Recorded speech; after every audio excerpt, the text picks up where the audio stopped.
లూకాసు వార్త 2వ అధ్యాయం 11వ వచనాన్ని చదువుతున్నాం.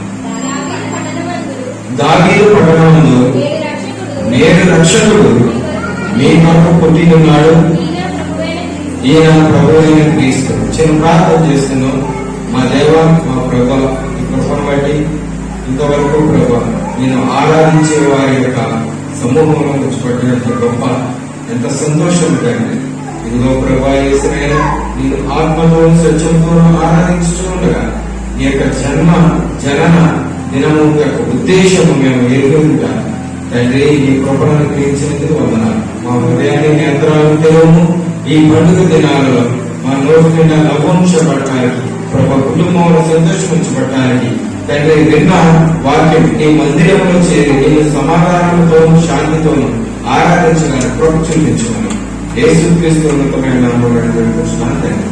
ఆమేన్, ఆమేన్. రక్షకుడు రక్షకుడు రక్షకుడు అసలు ఎందుకు వచ్చాడు? ప్రశ్న. రక్షకుడు ఎందుకు వచ్చాడు?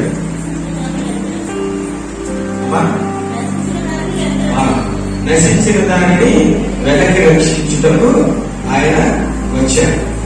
ఎవరితో? జక్కయ్య గారితో ఈ మాటని ప్రభు మాట్లాడాడు. లూకా 19:10 ఆ మాట మాట్లాడు, నశించిన దానిని వెనక్కి రక్షించడం. అదే మత్తయ్య గారు ఏమన్నాడు? మత్తయ్య గారి యొక్క లేఖనాల్లో ఏమని అన్నాడు? పాత లేఖనాల్లో కూడా మనం చూసినట్లయితే చీకటిలో ఉన్న ప్రజలను వెలుగులోనికి నడిపించడానికి ఆ రక్షకుడు వచ్చి ఉన్నాడు అని అన్నాడు. తర్వాత ఇంకా ఏమని మాట్లాడాడంటే, అలా చూసినట్లయితే అనేకమైన నేను పాపుల కొరకే వచ్చింది కానీ నీతిమంతుల కొరకు నేను రాలేదు అనేటువంటి మాటలు మాట్లాడు. అయితే చూడండి, మనకి ఇక్కడ చూసినట్లయితే రక్షకుడు ఎందుకు వచ్చాడు అనే దానిని జకర్యా గారు ఎంతో చక్కగా చెప్పాడు. జకర్యా గారు ఎంతో చక్కగా చెప్పాడు. కొన్ని లేఖన భాగాలను మీకు వివరించాలని ఆశపడతాను. మనకు అంత టైం లేదు కాబట్టి ఉన్న టైంలోనే కుదించి చెప్పాలని ఆశపడుతున్నాను. చూడండి, 1వ అధ్యాయం జకర్యా గారు పరిశుద్ధాత్మతో నిండుకొనిన వాడి పలికిన మాటలలో మనం కొన్ని మాటలను చూద్దాము. ఈ యొక్క 75వ వచనం బి భాగంలో కనుక మనం చూసినట్లయితే, నేను చదువుతున్నానమ్మా, ఒకసారి వినండి. ఆయన అన్న మాట, రక్షకుడు ఎందుకు వచ్చాడు అనే దానికి, మనము శత్రువుల చేతుల నుండి విడిపింపబడి మన జీవితకాలమంతయు నిర్భయమై ఆయన సన్నిధిని పరిశుద్ధముగాను నీతిగాను ఆయన సేవింపను అనుగ్రహించుటకు ఈ రక్షణ కలుగ చేసేను. చూసారా? చూస్తున్నారా? మనము శత్రువుల చేతుల నుండి విడిపింపబడి మన జీవిత కాలంలో నిర్భయమై ఆయన సన్నిధిని పరిశుద్ధముగాను నీతిగాను ఆయన సేవింప అనుగ్రహించుటకు ఈ రక్షణ కలుగ చేసేను. రక్షణ అనేది దేనికి కలగజేసేదంటే, వీఆర్ ఆల్ వర్షిపర్స్, అంటే మనందరము ఆరాధకులుగా ఉండడానికి ఆయన రక్షణ అనేది కలగజేశాడు. ఇదే మాట సమరయ స్త్రీతో కూడా మాట్లాడాడు ప్రభు. అవునా? ఆ యొక్క యోహాను సువార్త 4:24 వచనంలో మాట్లాడాడు, ఆత్మతోను సత్యముతోను ఆరాధించుటకు దేవుడు మిమ్మల్ని కోరుచున్నాడు అని మాట్లాడాడు. అంటే దాని అర్థం ఏంటంటే, ఆరాధకులుగా మనం ఉండడం కొరకు దేవుడు కోరుకుంటున్నాడు. ఎలా ఆరాధించాలంట? ఆయన సన్నిధిని పరిశుద్ధముగాను నీతిగాను ఆయనని సేవింపను. మొట్టమొదట మనం పరిశుద్ధముగా ఉంచబడాలి. నీతి అనేది మన హృదయంలో కార్యసిద్ధిగా ఉండాలి. మనం ఆయన ఆరాధిస్తున్నాము అంటే. అయితే చూడండి, ఇంకా అంటున్నాడు ఆయన 79వ వచనంలో, మన దేవుని మహావాత్సల్యతను బట్టి వారి పాపములను క్షమించడం వలన తన ప్రజలకు రక్షణ జ్ఞానము ఆయన అనుగ్రహించినట్లు, నీ పాపాలను క్షమించడం కొరకు ఆయన ఈ రక్షణ ప్రణాళిక అనేది నియమించాడు. మన పాపాలను క్షమించడం కొరకు ఈ రక్షణ జ్ఞానం అనేది నియమించాడు. దయతో ఆలోచించండి. మన పాపాన్ని మనము పరిహరించుకొని, ఎందుకంటే మనము మన ఆలోచన, మన నడవడిక అన్ని పాపభూయిష్టమైనవి. ఇవి ఒకరిని చూసినప్పుడు కావచ్చు, ఒకరితో మాట్లాడినప్పుడు కావచ్చు, ఒక పని చేస్తున్నప్పుడు కావచ్చు, మన నడకలన్నీ కూడా తప్పిపోయింది. అధ్యాయంలో ఆయన అంటాడు, మీరు ఎవరికి నచ్చిన త్రోవలో వాళ్ళు తప్పిపోయి వెళ్ళిపోయారు గొర్రెలు అంటాడు. అన్నమాట మీరు నచ్చిన త్రోవలో వెళ్ళిపోయారు అనేటువంటి మాట మాట్లాడు. మన కొరకు ఆయన వదకు తేబడకుండా మారాడు. అయితే మన పాపాలు ఒకవేళ నువ్వు క్షమించడానికి పాపం చేసి ఉండొచ్చు, కానీ దానిని నీవు ఇక చెయ్యను అని అనొచ్చు, నేను ఇక చెయ్యను అని అనొచ్చు, కానీ నువ్వు చేసిన పాపము పరిహరింపబడలేదు. ఇది మనకు తెలిస్తే తప్పకుండా రక్షకుడి పాదాలు పట్టుకుంటాం. ఇది మనకు తెలిస్తే మనం ఒకరిని నిందించాము, ఒకరిని దూషించాము, ఒకరిని ఏ అపరాధము చేయకుండానే శిక్షించాము, తరువాత నీకు తెలిసింది, కానీ నువ్వు క్షమాపణ కోరినా కానీ ఆ పాప పరిహారం అనేది చెల్లించబడలేదు. నువ్వు క్షమించమని అడిగావు, కానీ నువ్వు ఆ శిక్షను భరించాలి. అర్థమవుతుందా? క్షమించమని అడిగావు, శిక్షను భరించాలి. ఇవన్నిటికీ ఒక కన్క్లూజన్, ఒక ప్రాయశ్చిత్తము చేయడానికే ప్రభువు వచ్చాడు. ఆయన సిలువలో ఉన్నప్పుడు ఆ యొక్క 12 గంటల నుండి 3 గంటల వరకు కటిక చీకటి కమ్మేను అని ఉంటారు. అప్పుడు సాధారణ శక్తులన్నీ కూడా యేసుక్రీస్తు గారి ప్రభావవంతముగా ఆయన కలిగించడానికి ఎంతో ప్రయత్నం చేశారు. మనలో జన్మించిన వాళ్ళలో కావచ్చు, జన్మించబోయే వాళ్ళలో కావచ్చు, మరణించిన వాళ్ళలో కావచ్చు, ప్రతి ఒక్కరి పాపభారము ఆయన భుజాముల మీద మోపబడి ఉన్నది. కాబట్టి ఆయన ఆ పాపభారాన్ని మోయలేని స్థితిలో ఈ గిన్నె నా యొక్క నుండి తొలగించుము అని మాట్లాడాడు. వైద్యుడైన లోక ఆ ఇంటెన్షన్ ని ఆయన ఎలా భరిస్తున్నాడని చెప్పడానికి ఆ శ్వేత గ్రంథుల్లో నుంచి రక్తమే బయటకు వచ్చింది, అంత ఊచుకుంటున్నాడు ఆయన అని చెప్పాడు. రక్షణ మనకి ఊరికే రాలా. మనమంటే దీన్ని స్వీకరించడానికి అన్నింటిలో ఆలోచిస్తున్నాము, ఎటువంటి తిరిగేస్తున్నాం, కానీ ఆ రక్షణ అనేది ఆయన ఒక విలువైనటువంటి విధానంలో బలియాగం చేశాడు. అయితే ఇంకా మనం చూసినట్లయితే ఆయన మార్గములు సిద్ధపరచుటకై నీవు ప్రభువులకు ముందుగా నడుతువు, మన పాదములు సమాధాన మార్గంలోనికి నడిపించినట్టు చీకటిలో నుండి మరణ ఛాయల నుండి కూర్చుంటూ వారిని వెలుగుచుటకై ఆ మహావాత్సల్యమును బట్టి పై నుండి ఆయన మనకు అరుణోదయ దర్శనము కలిగించెను.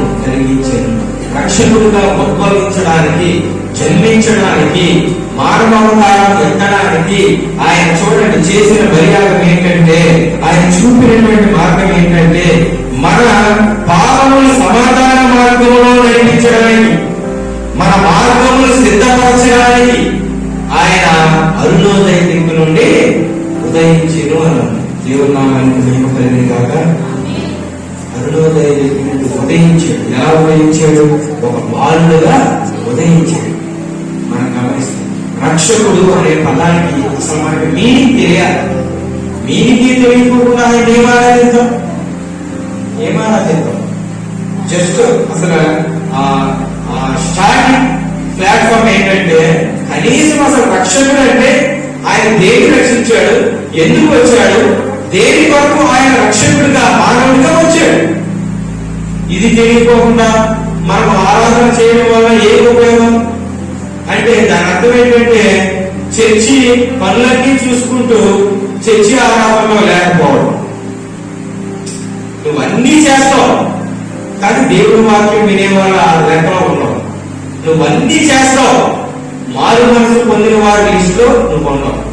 దేవుడి కొరకు అంతకాదు ఇంత అంటావు, కానీ నీవు ఆ యొక్క పరిశుద్ధుల సంఖ్యలో ఉంచబడవు.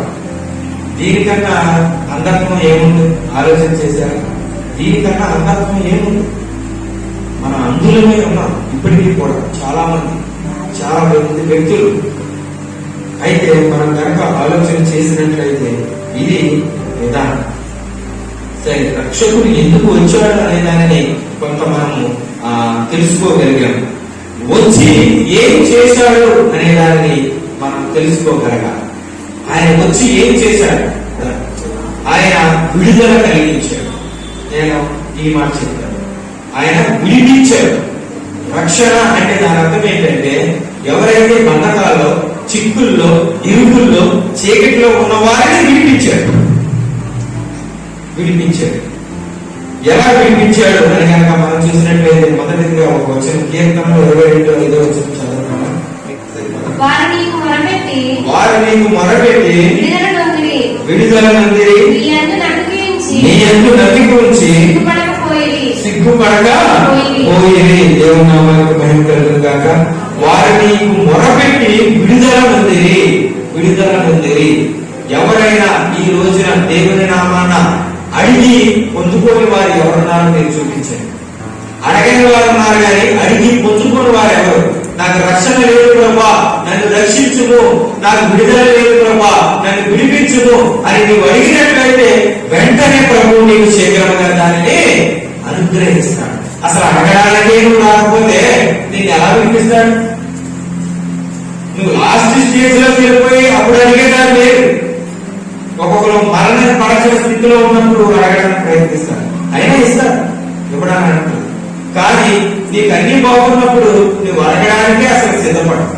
కానీ ఇక్కడ భక్తులు అంటున్న మాట ఏంటంటే నీకు మొరపెట్టి విడుదల నందిరి, నీ యందు నమ్మిక ఉంచి సిగ్గుపడగా పోయి. ఎందుకంటే అది సిగ్గుపరిచే దేవుడు కాదు. నీవు కనుక ఆధారపడి ఏం చేసినా కానీ ఇంటి పనే కాదు, నీ చేతి వృత్తులే కాదు, ఒక సంకల్పంతో కూడిన పనే కాదు, ఏదైనా జరగాలి, జరుగుతుంది, జరిగి తీరాలి. ఎందుకంటే అది ప్రభువు చిత్తం కాబట్టి. దేవుడు నామానికి మహిమ కలుగును గాక. రెండవదిగా మనం చూసినట్లయితే లూకాసు వార్త 13:12 మనం చదువుకున్నాము. అక్కడ ఒక స్త్రీ ఉంచబడింది. లూకాసు వార్త 13:12 చదివేవారు స్పష్టంగా కొంచెం పైకి చదివితే నాకు వినపడుతుంది.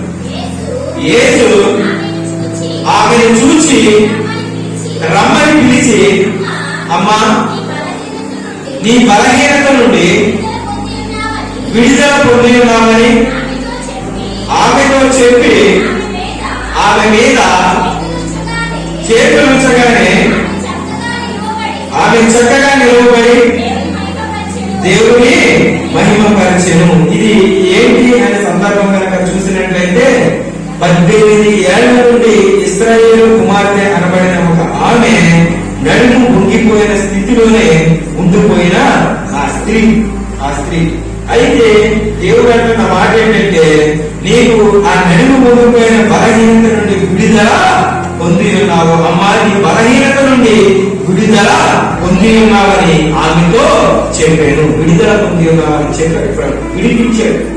ఆమె 18 ఏళ్ల నుండి లోకాన్ని స్పష్టంగా తల ఎత్తి చూడలేకపోయింది. లోకాన్ని నడుము పొంగిపోయిన వారు మనకు తెలిసి ముసలి వాళ్ళు ఉంటారు. అయితే చూడండి, ఆమె నడుము పొంగిపోయింది. ఒక మనిషి యొక్క మొహాన్ని కూడా ఆమె చూడలేదు. చూడడానికి ఎంతో కష్టపడాలి. అలాంటి ఆ యొక్క తల్లిని ఆయన వెంటనే విడుదల అనేది కలిగించాడు. విడుదల తర్వాత కనుక మనం చూసినట్లయితే ఆయన విడుదలను ఇవ్వడానికి వచ్చాడు. కొలస్సీయులకు రాసిన పత్రిక 1:13 కూడా ఆయన ఇదే మాటను ఆయన తెలియజేస్తున్నారు. ఆయన మనలను అంధకార సంబంధమైన అధికారంలో నుండి విడుదల చేసి తాను ప్రేమించిన తన కుమారుని యొక్క రాజ్య నివాసులుగా చేసెను. మనల్ని దేని నుండి విడిపించాడని కనుక మనం చూసినట్లయితే అంధకార సంబంధమైన అధికారంలో నుండి విడుదల కలగజేసి, అంధకార సంబంధమైన ఆ చీకటిలో నుండి విడుదల కలగజేసాడు. అంధకార సంబంధమైన అధికారంలో నుండి అంటే చూడండి, కొంతమంది కొన్ని బలహీనతల చేత పట్టబడి ఉంటారు. వారికి అది ఇష్టం లేకపోయినా కష్టమైనా కూడా ఆ తప్పు చేస్తూనే ఉంటారు, ఆ చీకటిలో బ్రతుకుతూనే ఉంటారు. కానీ ప్రభు అన్నాడు అంధకార సంబంధమైన అధికారములో నుండి కూడా విడిపించగల దేవుడు నీ దేవుడు. మన దేవుడు అధికారమును సైతం కొట్టివేయగల దేవుడు. నీవు అనుకుంటావు నేను అనుకున్నప్పుడు మానేస్తానని ఒక తప్పుని, లేదా నాకు నేను కంట్రోల్ చేసుకోగలను. కానీ అది మన వల్ల కాదు అని ఆ యొక్క అపరాధముకి మనము లొంగిపోయిన తర్వాత మనకు తెలుస్తుంది. దయతో గమనించండి, ఆలోచించండి, అర్థం చేసుకోండి. ఆయన ప్రతి క్రియ నుండి, పాపము నుండి, బలహీనత నుండి, లేదనుకుంటే మనం చూసాము ఆ యొక్క మన మొరవిని విడిపించే దేవుడు, అక్కరత ఇచ్చే దేవుడు, బలహీనత నుండి విడిపించే దేవుడు, అపరాధం నుండి, పాపం నుండి విడిపించే దేవుడు. ఆలోచన చేసినట్లు విడుదల అనేది కలిగించడానికి ఆయన వచ్చాడు. అయితే ఆయన రక్షకుడు ఎందుకు వచ్చాడు, ఏం చేశాడు, ఏం చేయమంటున్నాడు, మూడవ మాట. అయితే మనల్ని ఏం చేయమన్నాడు అనేది ఆయన మనం క్లుప్తంగా చూసుకుందాం, సమయం లేదు కాబట్టి. ఏం చేయమంటున్నాడు? ఒక మాట నేను చెప్పడం, ఏం చేయమంటున్నాడు మనకి ఏమి చేయమని చెప్పి ఆయన వేయడానికి నిన్ను పొరుగువారిని ప్రేమించమని చెప్పాడు, చెప్పి వెళ్ళాడు. తర్వాత సర్వ సృష్టికి వెళ్ళి సర్వలోకానికి స్వార్థ ప్రకటించమని చెప్పాడు. ఇంకా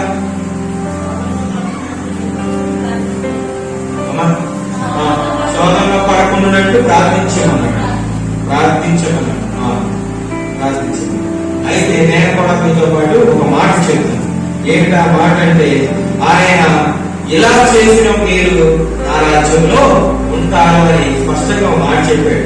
మత్తయి సువార్త 25వ అధ్యాయము వచనము 35 నుంచి 40 వరకు ఒకసారి చదివి వినిపించండమ్మా. ఒకసారి మత్తయి సువార్త 25వ అధ్యాయము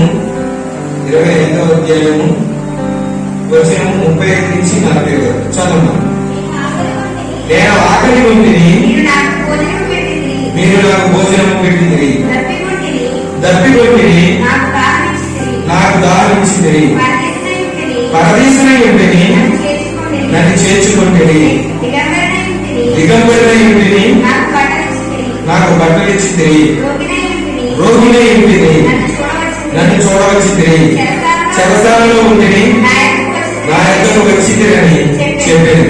అందుకు నీతిమంతులు, ప్రభువా ఎప్పుడు నువ్వు ఆకలితో ఉండుట చూచి నీకు ఆహారం ఇచ్చితివి, నీవు దప్పుకొని ఉండుట చూచి ఎప్పుడు దాహం ఇచ్చితివి, ఎప్పుడు పరదేశివై ఉండుట చూచి నిన్ను చేర్చుకుంటివి, దిగంబరమై ఉండుట చూచి బట్టలు ఇచ్చితివి, ఎప్పుడు రోగుపై ఉండుట ఆయనను, చెరసాలలో ఉండుట ఆయనను చూచి నీ ఎద్దకు వచ్చిందని ఆయనను అడిగాడు.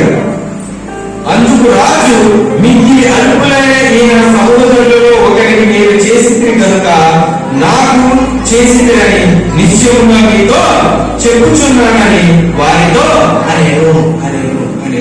ఇక్కడ వారికి ఒక పేరు పెట్టాడు. ఏం పేరమ్మది? నీతిమంతులు, రైచియస్నెస్ పర్సన్స్. అంటే నీతిమంతులు. ఆయన ఇదే చూస్తారు. మనం ఎత్తబడిన తర్వాత చూసేది ఏంటంటే ఇదే. ఆయన అన్నాడు, మీరు వారికి చేశారని అనట్లేదు, మీరు నాకు చేశారని. ఎంత గొప్ప మాట, ఆలోచన చేయండి. ఎప్పుడైనా ఎంత గొప్ప మాట. నేను ఆకలి ఉంటే నాకు అన్నం పెట్టారు, భోజనం లేకపోతే భోజనం పెట్టారు, డబ్బుకుంటే దారాన్ని ఇచ్చారు, నేను పరదేశం ఏంటో నేను చేర్చుకున్నాను, దిగంబరిని ఏంటో వస్త్రం ఇచ్చారు, బట్టలు ఇచ్చారు, రోగులు ఏంటి నాకు ఆ యొక్క వైద్యం చేయించారు, నన్ను చూడవచ్చారు, చెరసాలలో విడిపించారు. ఇవన్నీ నీ పొరుగు వారికి నీవు చేయాల్సినటువంటి పనులు. ఇప్పుడు చెప్పండి, క్రిస్మస్ మీరు ఎలా చేసుకుంటారు? ఇప్పుడు మీకు అర్థమవుతుంది. క్రిస్మస్ మీరు ఎలా చేసుకుంటారు? ఇందులో ఉన్న వాటిలో ఏదైనా ఒకటి మీరు చేశారా, చేస్తున్నారా, చేసి ఉన్నారా? ఇప్పుడు చెప్పండి, పండగ ఎలా చేసుకున్నారు? పండగ అంటే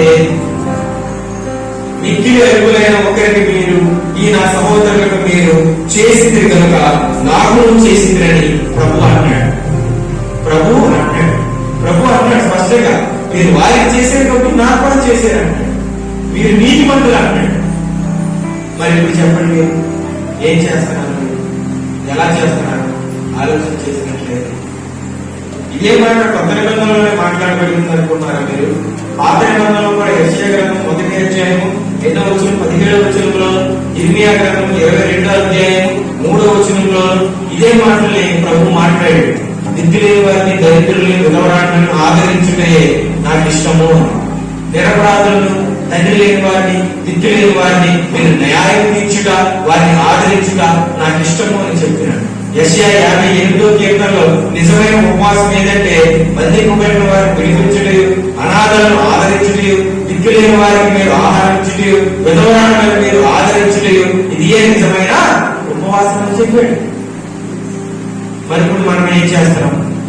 మనం ఎంత డీవైట్ అయిపోయామో, ఎంత ఎడమైపోయామో ఒకసారి ఆలోచించుకోండి. మన పండుగ ఇప్పుడు ఎలా ఉంటుందంటే, నేను కొంచెం ఆలోచన చేసి ఉన్నదే రాశాను. మన ప్రెస్టేజ్ కొరకు ఇతరులను చూసి మనం చేసేది ఏంటంటే, మన చర్చ్ డెకరేషన్ మనము చేసుకుంటాం. లైటింగ్ కొరకు పోటీ పడి మరి ఖర్చు పెడుతున్నాను చర్చ్. ఫర్ ఎగ్జాంపుల్ కి ఎంత లీస్ట్ అమౌంట్ లెక్కేసుకున్నాం? ఒక 10,000 least church amount 10,000. Highest amount మనం 5 లక్షలైనా లెక్కేసుకోవచ్చు. ఆర్మీలో ఒక చర్చికి ₹1,00,000 లైటింగ్ పెట్టారు. ₹1,00,000 పెట్టి లైటింగ్. అదే ₹1,00,000 పెట్టి కొన్ని నీ సంఘంలోనూ, నీ గ్రామంలోనూ, నీ యొక్క ఊరిలోనూ పేదలైన వారికి నీవేమి చేయగలవో నీ చర్చి తరపున అది చేస్తే నువ్వు ప్రభు చెప్పిన పనుల్లో ఒకటి చేసిన వాడు కాదా? మరి ఒకటి బ్యానర్స్ కొరకు ప్రెస్టేజ్ గా ఇష్యూగా తీసుకుని బ్యానర్స్ కొరకు ఖర్చు పెట్టాలి. మనకంటే ఇక్కడ లేవు కానీ అనేక చోట్ల ఎంత పెద్ద బ్యానర్స్ వేయిస్తారంటే అంత పెద్ద బ్యానర్స్ వేయిస్తారు. వాడేసిన దానికన్నా నేను ఇంకా పెద్ద చేయాలి, వాడేసిన దానికన్నా మన దగ్గర హైట్ ఉండాలి, వాడేసిన దానికన్నా మన దగ్గర స్పెషల్ గా ఉండాలి. ఖర్చు పెట్టాలి. తర్వాత చూసినట్లయితే పండగని ఎలా చేసుకుంటున్నారంటే, ఆ మంచాల మీద ఆ కొడుకునే పండగ చేసేసుకుంటున్నారు. అంటే మీకు అర్థమవడానికి చెప్తాను. వాట్సాప్ స్టేటస్ కనుక చూస్తే అది ఎంత కలర్ఫుల్ గా ఉంటుందంటే, క్రిస్మస్ అంతా ఈ వాట్సాప్ స్టేటస్ లోనే కనబడిపోదు. ఎవరెవరో క్రియేట్ చేసిన వీడియోలన్నీ తీసేసి డౌన్లోడ్ చేసేసుకుని మనం మంచం మీద కొడుకుని స్టేటస్ లో పెట్టేసి పక్కలకు పంపేసుకుంటే పండగ అయిపోయింది. ఈ రోజున నీ గ్రామంలో, నీ సంఘంలో ఉదయాన్నే లేచి ఫిజికల్ గా నీ అందరినీ నీవు విషెస్ ప్రతి గృహానికి చెప్పడానికి, తలుపు తట్టి తిరగడానికి నీకు ఒక అవకాశం వచ్చింది. కానీ నువ్వు మంచం మీద కొడుకుని ఒక వీడియోని షేర్ చేసేసి ఒక ఆ యొక్క ఇంకా నిద్రపోతుంది ఆ యొక్క వీడియోని స్టేటస్ లో పెట్టేసుకుంటే పండగ అయిపోయింది. పండగ కొడుకునే చేసేసుకున్నాం పండగ. అవునా కాదా? వాస్తవమా కాదా? ఎందులో ఉంది ఆనందం? ఫిజికల్ గా వచ్చి దేవుని స్తుతించడంలో ఉందా? నువ్వు ఒక ఫోటో పెట్టేసి నేను ఆరాధన చేస్తున్నాను అనుకోవడంలో ఉందా? ఆరాధన దేవుని సేవించుట. నీకేమో వచ్చి ఇక్కడ ఆరాధనలో పాల్గొనడం ఇష్టం లేదు, సేవించడం ఇష్టం లేదు, కానీ నువ్వు అక్కడ దేవుని కనపరిచేస్తున్నట్టు ఒక ఫోటో పెట్టేస్తావు. It is a fake believers. వాళ్ళంతా వేషధారణ క్రైస్తవులని ప్రభు చెబుతున్నాడు. ఎందుకు సిగ్గుపడాలి? నిజంగా సిగ్గుపడాలి. చాలా ఆలోచించు. నువ్వు ఎవరెవరో తీసుకొచ్చేసి ప్రసంగం చెప్తే మారిపోతారా? ఎవరు మారిపోతారు?